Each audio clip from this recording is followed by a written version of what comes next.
Hi, I'm Stefan, the BMW DIY guy, and are you upgrading the intercooler on your BMW S58 motor? Well, you better upgrade the heat exchanger as well, or you're not going to get as much benefit. Let me show you how.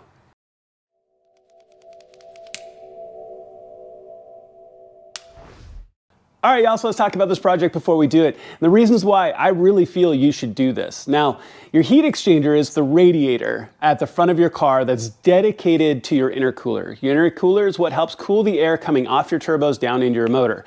Now, much like in my previous M2, which had the S55 motor, the upgrading the intercooler, which actually was relatively simple by comparison to this car, that a lot of people would upgrade their intercooler, but not their heat exchanger.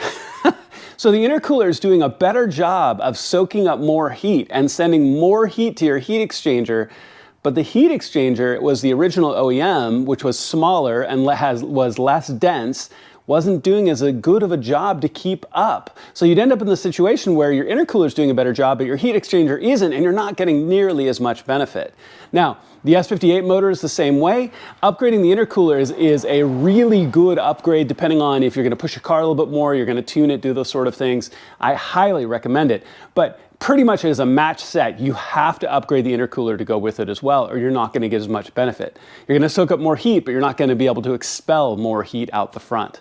Okay, so we're going to walk through this whole process. Now, we are going to have to get the car up in the air, and as always, I'm always going to say this in all my videos where we put the car up. Please do it carefully. If you can use a jack and jack stands, that's not a problem. Always use jack stands. Do not bet your life on a 50-cent part. I use Quickjacks. I love them. Make sure to check out my videos on that. And so it makes it easy and simple to put the car up and very, very safe. But go ahead and get the car up in the air. And then I'm going to walk you underneath the front of the car. We're going to have to pull some plastics because we're going to have to drain our coolant. So let's jump underneath and let's get started. All right, so before you get started, I want to show you a little trick that I do. There are so many bolts and pieces that you're going to be taking out that unless you're really familiar with the projects, it could be easy to forget which ones they are by the time you come to take it out. So what I've done is I've laid everything out just basically on paper towels with notes. This is exactly where this came from. So I'm not looking for it later. I know exactly what I'm looking for. I'm really well organized, and then I know exactly all of my parts. So just a suggestion as you move forward. All right, so let's start into the car here, and we're going to orient to all of the 10 millimeter screws we're going to have to take off to take all of the plastics off. So there's a whole series of them as we go around. So you can see here, all the way down this entire line, all the way around to the other side. They also come down this centerpiece here and here.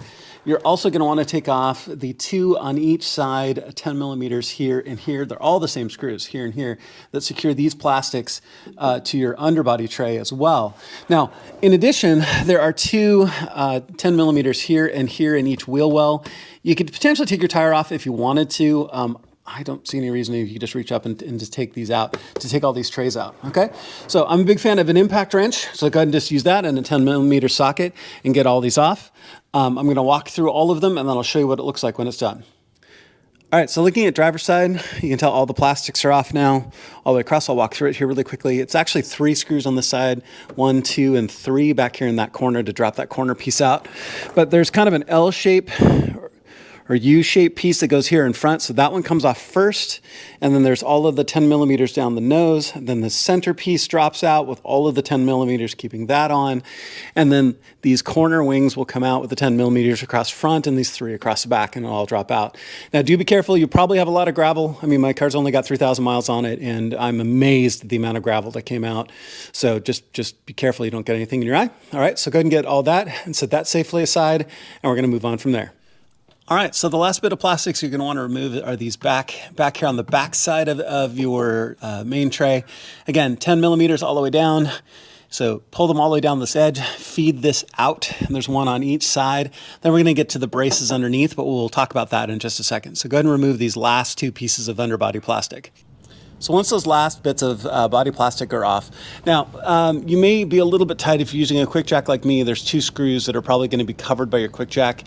You can just use a ratcheting 10 millimeter wrench to easily get at those 2 10 millimeter body screws. Now you've got a whole series of 16 millimeter bolts, and you have 2 all the way back in the corner back here. So you've got 2 on these arms and all the way around the perimeter of the stiffening plate itself, all the way around. Well, now what I normally do is I will do the perimeter. I will do the two corners. I'll come all the way around the perimeter because the center ones here and here will help hold this in place because it can be a little bit heavy. So if you're doing this by yourself, I will do all the way around the perimeter first, take all those off, and then I can brace it up while I take off the remaining two and then drop the stiffening plate. Okay, so go ahead and take all those off and take this off next. All right, so as you can tell, the stiffening plate is off, so now we want to drain the coolant. Keep in mind that with the stiffening plate, those wings back in the corner, they can be a little bit hard to get to if you're not up on jacks. I used a 16 millimeter on an extension and a wobble and was able to get to them just fine. If they're super stiff on you, you can go ahead and use a breaker bar just to get them loose, and then you can use your impact wrench. So now, we're looking over here at the passenger side. We're looking at the secondary radiator right here. We've got our coolant connection right here that's got one of those little like wire style hooks on it.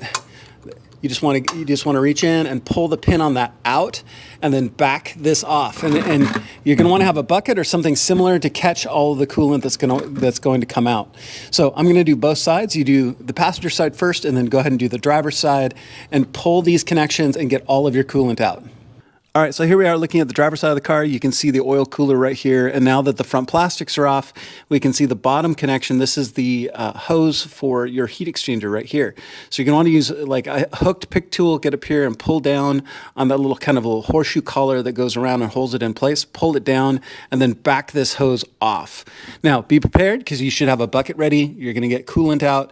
If you haven't pulled the cap on your expansion tank, do that now. Because that will allow enough pressure for it to drain out. So go ahead and unclip that and drain out your coolant. All right, you can probably still hear my coolant draining, but to save time, so I'm not just sitting and waiting for that to get done. And my car is still in an elevated position because once you get all the coolant drained, you can lower it back down to make it easier to work in the engine bay. But for now, you're gonna wanna take your engine brace off. If you have the factory engine brace, you've got a series of 15 millimeter nuts all the way around. I have the Keys Motorsports one, which is similar.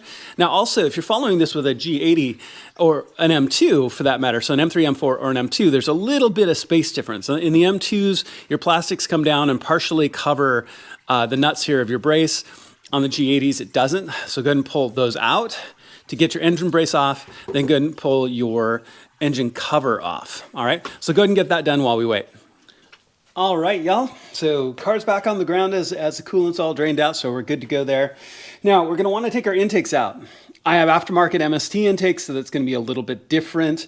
If you have the factory intakes, they're held in by rubber posts on each side, so you loosen the worm drive on this side and then lift the whole box out. Same thing here, you loosen the worm drive down at the bottom by the turbos and lift the whole box out. Mine's gonna be a little bit different because I need to take out the screws to help hold it down into place. And there's also clips at either end.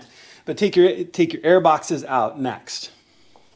All right, next up will be this front plastics. So go ahead and just take your rubber trim here. Go ahead and just pull that off entirely, just like that, set it safely aside. Then you have a whole series of those plastic rivets down this nose here. So go ahead and pull 1, 2, 3, 4, pull those out, pull this plastic piece, set it aside. Okay, so now that that plastic piece is off, we're gonna be taking the kind of this radiator support brace off, which, you know, hey, if you're planning on upgrading it, this might be a good time to do it. But first thing you wanna do is pull the cover over here on your, this is your hood cable pull. So you pull the cover and you're gonna wanna unhook this, which will loosen this up.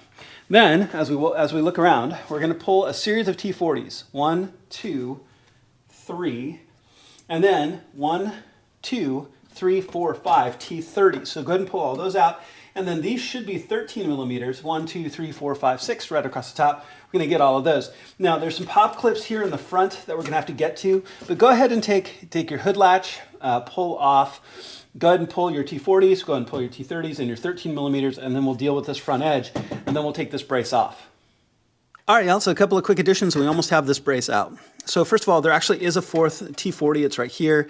If you take out the T30, which gives this a little bit of wiggle room, you can kind of pull this up and over to the side, and you can get to that T40 that's directly underneath it.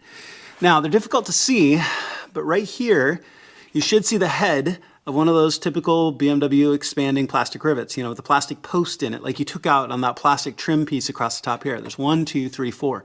They're a little bit hard to get to. So what you're gonna have to do is get a tool in here. I'm going to use a plastic trim tool to get in because I don't want to scrape anything up, and back the heads out of those pins. And once those pins are out, you can work and you can get this piece up and under your hood latch cable and go ahead and take it out and set it aside. All right, so once you have that cover off, you're going to want to take this main support bar off. You're going to take the 13mm bolt here out in the middle, and then down here at the ends you have E18s, 1, 2, 3, 4, and they're pretty tight. You may need either a longer handled wrench or maybe even a breaker bar to get these to turn. Now, the other advice is you might want to mark where these sit in these brackets. So I'm gonna take and mark the circles of where these bolts sit. So when I put them back, they sit right back in the exact same position. Okay, but go ahead and take that 13 out, and go ahead and take the E18s off the ends. All right, once you have those bolts out, you actually have a wiring harness that's here on the back side of your core support bar. They're just on little plastic clips, so you can use a plastic trim tool to back those out. And then you've got 1, 2, 3, 4 T30s that are holding your hood locking mechanisms in place. Go ahead and take those out, 1, 2, 3, 4, and once these wiring harnesses off, you can take your core support bar out and set it aside. All right, now that all that's off, we're going to start pulling some hoses. So you've got your overflow radiator hose right here. Now, if your car is new, which this one is, this shouldn't be fragile, but keep in mind, older cars tend to be really fragile. So all of these hoses have those same kind of horseshoe clips on them where you hook underneath and you pull up on the clip, and then it should work its way right off. Sometimes they can be really tight, like this one, right? But you're going to want to work this off, pull it out of its clips, like that, and then you can just take this and bend it up and set it aside. Next thing we're going to do is pull our top radiator hose. There's a horseshoe clip right here, but you want to start with the smaller ones first. Pull the clips on both of the smaller ones, here and here. Detach those, detach the top, detach the bottom. Go ahead and pull out your top radiator hose and set it aside. Okay, so next you want to reach down and you want to disconnect the lower radiator hose right here. Same thing, horseshoe clip, pull up on it. While you're here, go ahead and pull up on this red tab and go ahead and disconnect the radiator connection, and then disconnect your overflow hose and take that and set all of that aside.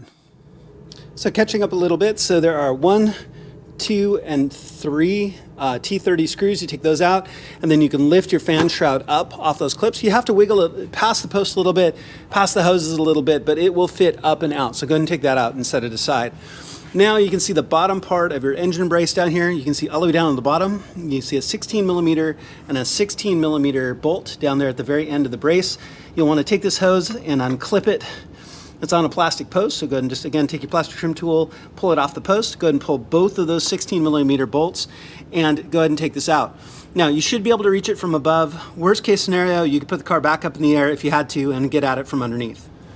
All right, so back up here at the top of the car. Now, I've got a few extra things going on because of doing this work at the same time as other projects, so ignore that.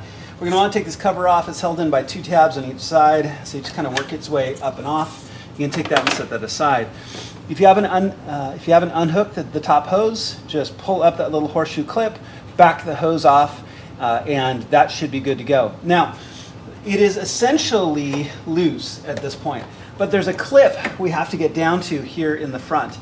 So you can also take off the OEM rock screen right here. It's a little bit hard to see, but there's little clips here on both sides. So if you push the little clip back and push the little clip back, you can pull the rock screen up and out, which may give you a little bit more room to work. Now, I'm trying to do this without taking the bumper off. I don't see any reason why to do that when it's pretty straightforward, and it seems like the only advantage of taking the bumper off is to get to this one little clip down here below. So I want to show you a better way of doing it. So go ahead and get the rock guard off by undoing those little clips and pulling that up and out, and then we're going to work on getting the heat exchanger out itself. All right, I'm going to do the best I can to give you a look here. Now, so if you look right down through the central part of that view, you'll see that plastic, and then you'll see a little dark square. That's the clip I'm talking about. There's a tab on the heat exchanger itself that fits in there. So all I did was just took an angled pick tool, reached in and pressed on that, and then I could lift. So I really see no reason to take the front bumper off. So now just rock this and go ahead and take your heat exchanger out of the car. All right, so I've got the brand new heat exchanger laid out here just so you can see it. It's got an upper rock guard, which is a great idea. I can already see on the OEM, even through the OEM rock guard, there's some hits in the OEM heat exchanger, which is insane considering I only have 3,000 miles on my car.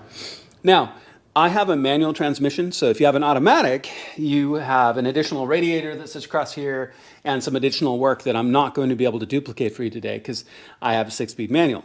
What you also want to do is you want to take those brackets off. There's 2 brackets right here with 10mm bolts, and then they have an optional lower screen that sits in as well. So this makes me really, really happy. One of the things about the G87, especially the way that the radiators are designed, you just take an unbelievable amount of rocks.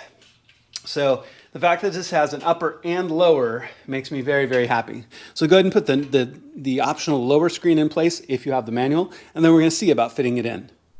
All right, so before you fit the new one in, I want to show you a trick. So down here, and I know my shadow's in the way, we've got a lower OEM screen that's plastic that's going to need to come out. On the driver's side, it has a T30 bolt holding it in place. The other side is just slotted in with a tab. So if you can see my trick here, this is a cool trick. So I've taken a T30 bit, fitted into the bolt because there's very little room for any tools. And then I've put a 1/4-inch ratcheting wrench over the top of that. Now you can also use a 7mm, but it doesn't fit perfectly. If you've got a 1/4-inch, it actually works perfectly because then you can just turn the wrench where you wouldn't normally have any room to get a tool in there, right? You're not gonna be able to get a socket in there or anything else like that. So that works really, really well. So go ahead and back that screw out and then take this OEM screen out before you fit the new one in place. All right, with that screen out, you should be able to just easily drop the new heat exchanger into place. Just bang, drops right straight in. The little metal tab on the side drops in the tab on the plastic. And don't forget that 12mm bolt down here where there used to be that little locking tab, right? So go ahead and put that bolt in there. And then we're at the place where we can start to reassemble, which is awesome. All right, so now that that's back into place, go ahead and reconnect your top hose. We'll get the bottom hose in a few minutes, but make sure that it's in and it clicks and that collar, that wire collar is down into place. So you don't want to have any leaks. That would be a bummer. Go ahead and put this cover back on. There's 2 fingers that slot in on the passenger side, 1 on the driver's side. Get this all slotted down into place. And then we're going to move on and put the car back together. All right, so next up, so you go ahead and put your V-brace back in. These are those 16mm bolts, and they're going to go in at 56 Newton meters. So you can just take it and just fit it in by hand as a start. And make sure that you have it in the correct orientation as well. Remember that the top here, let me just get this set in here. Remember that this flat side should be facing out because that's where that brace attaches to that flat side. Okay, so go ahead and get both of those bolts in and torque down to 56 Newton meters. All right, so once you have that all done, so go ahead and grab your fan shroud. We're going to slide this back into place. Just slide it back down in. It fits down into grooves. So you'll be able to get this set in really nicely. We've got some hoses you've got to work it past as you go. But just get it Tetrised back into place. Make sure to plug that back in here with its big connection. And then you can put that cover back over the top of the 3 T30s. 1, 2, and then 3 right here. So go ahead and get that all set back up. All right, so now you want to reconnect the rest of your radiator hoses. You can also use a little bit of coolant to lubricate the gaskets on the inside to make sure that they're going to click on really easily. So you can start just pretty much anywhere. Just click this back, start to click these back into place. And make sure that when you put these on, you get a good click, just like that. So now it doesn't come off. You actually hear it click into place. So we've got the connection there. We've got the upper radiator here, which is really stiff by comparison. Good click.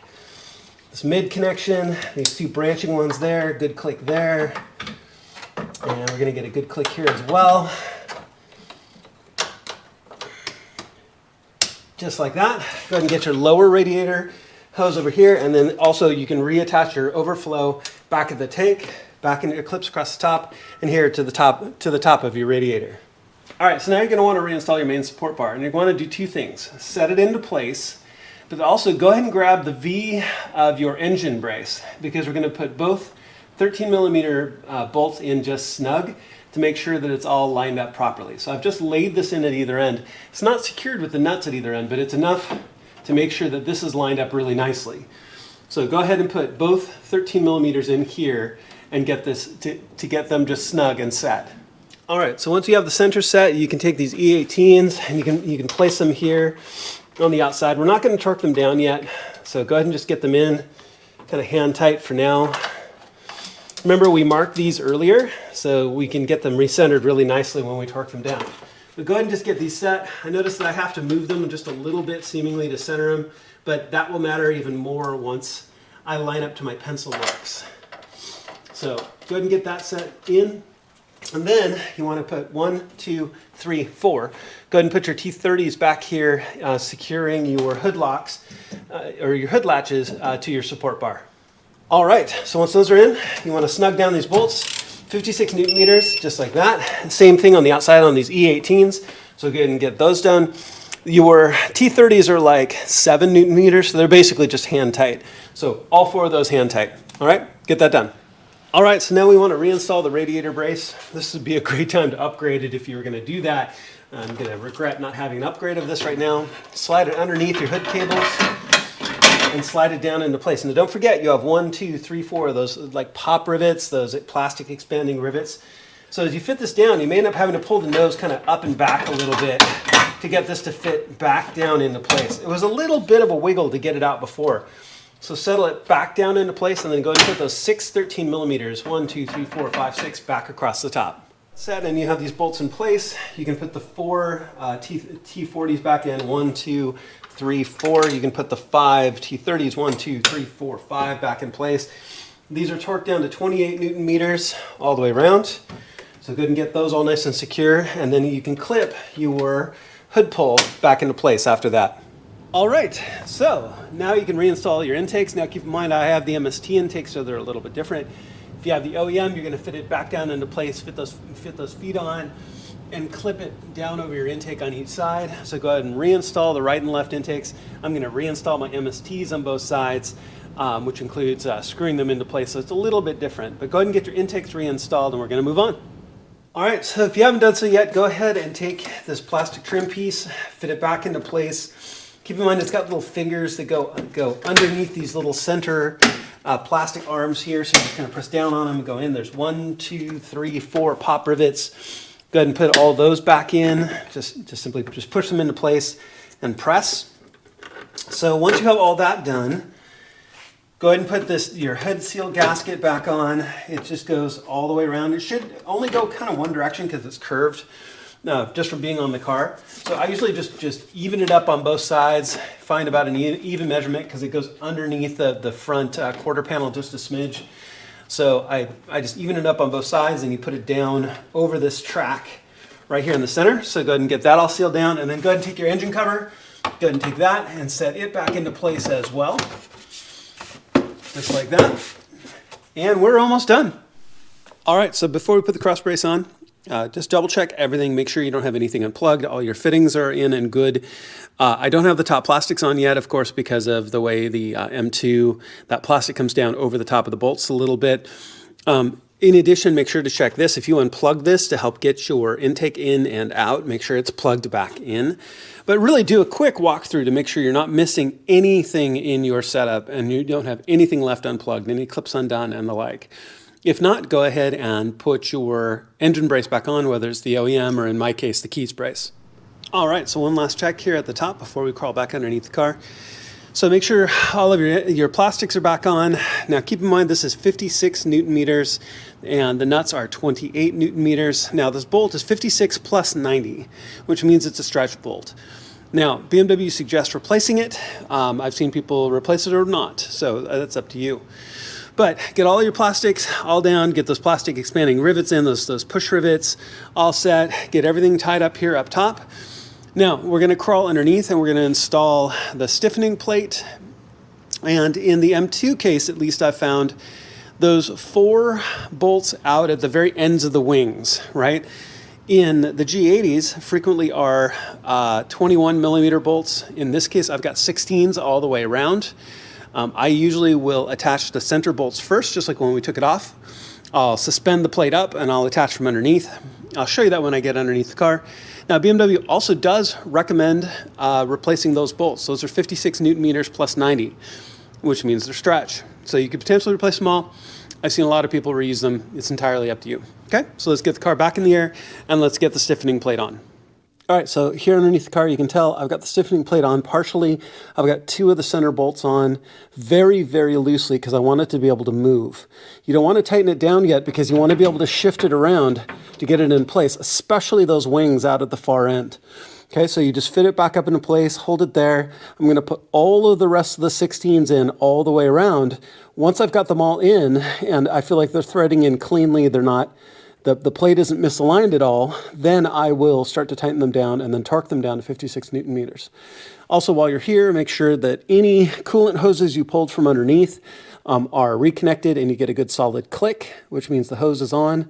Pull on them a little bit to make sure, but go ahead and check that. Go ahead and get your stiffening plate on, and then we're going to put on all the underbody plastics. All right, y'all. So the plastic is all buttoned up. All of your 10mm screws should be gone.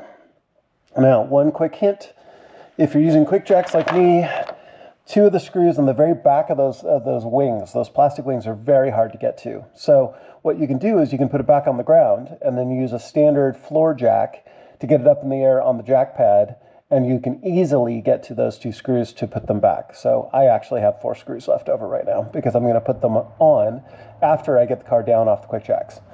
All right. But that should be it. There should be no plastics left, no other screws left. You should be good to go. All right, y'all, so go ahead and clean up, wrap up, put your tools away. And you're probably asking yourself, did you forget something?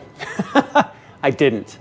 So you have to make sure to top your car off with coolant. And there's 2 different ways of doing it.